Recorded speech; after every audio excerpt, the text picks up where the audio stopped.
বিসমিল্লাহির রহমানির রহিম। আমি আপনাদের মাঝে আবার আসলাম একটা প্লাজো কাটিং দেখানোর জন্য। আপনারা ভালোভাবে দেখেন কিভাবে প্লাজো সহজভাবে কাটতে হয়। দেখেন, এটা আমি নিয়েছি 2.5 গজ কাপড়। আপনারা সব হিসাব বাদ দিয়ে একটা সহজ হিসাব করবেন। এইটার 38 ইঞ্চি লম্বা, এটাই 3 ইঞ্চি আপনার উপরের রাবারের জন্য, নিচের বাজের জন্য 3 ইঞ্চি নেবেন। নিচে যদি একটু মোটা চাই 3 ইঞ্চি নিলে হয়ে যাবে বাড়তি। তাহলে 38 আর 3 41 ডাবল 82 ইঞ্চি, মানে 2 গজ 4 গিরের চেয়ে একটু বেশি। এবার আপনারা প্রথমে উপরের দাগটা নেবেন। সহজভাবে নিয়ম দেখাচ্ছি আপনাদের। 38 ইঞ্চি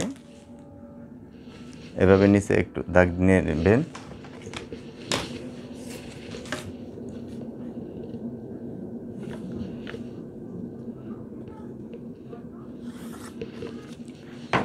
এটা নিচে এসে 18 ইঞ্চি, হাই দিতে হবে 14 ইঞ্চি। খুব সহজভাবে নিয়ম বুঝিয়ে দিচ্ছি আপনাদের।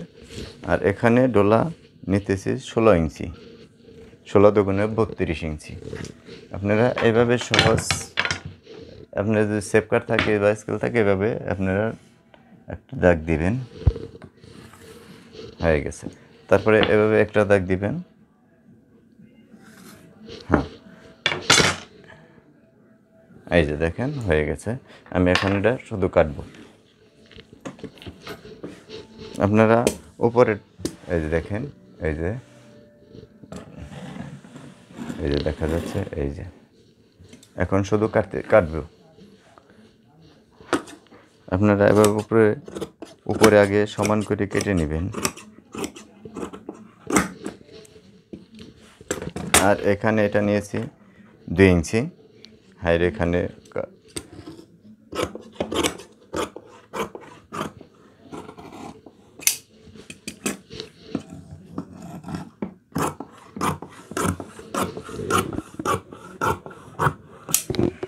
আমার প্লাজো কাটিং হয়ে গেছে। আপনারা যারা দেখতেছেন, আপনাদের আমি আরও অনেক ভিডিও দিব।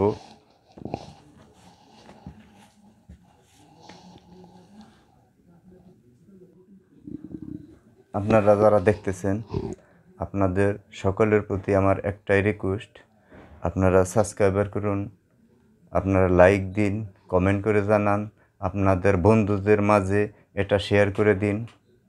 ওকে, আবার নেক্সট পরবর্তী ভিডিও দেখার জন্য বা কাটা দেখার জন্য বা সেলাই দেখার জন্য আপনার বেল আইকনটি সাবস্ক্রাইব করে দিন এবং কি বেল আইকনটি বাজিয়ে দিন। ভালো থাকেন। Thank you.